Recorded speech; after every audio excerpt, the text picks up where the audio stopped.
Assalamualaikum warahmatullahi wabarakatuh. Salam sejahtera bagi kita semua. Saya Khofifah Indar Parawansa, Gubernur Jawa Timur, mengucapkan selamat Hari Penyiaran Nasional yang ke-88, 1 April tahun 2021. Negeri ini begitu luas. Pulau-pulaunya lebih dari 16.000. Bahasanya, suku bangsanya bahkan mencapai 714 suku bangsa di Indonesia. Betapa bahwa masing-masing membutuhkan bahasa penyapaan yang bisa mempersatukan berbagai ragam bahasa, berbagai ragam suku, luasnya wilayah di negeri ini.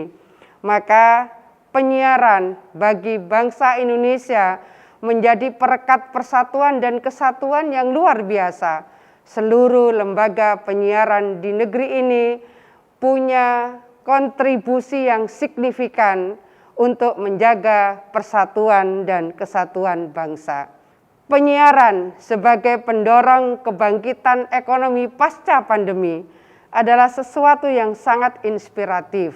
Mudah-mudahan akan terus menyemai semangat, motivasi pasca pandemi COVID, maka bangsa Indonesia siap bangkit, ekonomi kita bangkit, kehidupan sosial kita bangkit, dan tentu kohesivitas sosial akan terjaga dengan baik.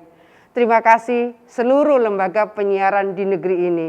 Selamat Hari Penyiaran Nasional yang ke-88, 1 April tahun 2021. Saya Khofifah Indar Parawansa, Gubernur Jawa Timur. Assalamualaikum warahmatullahi wabarakatuh.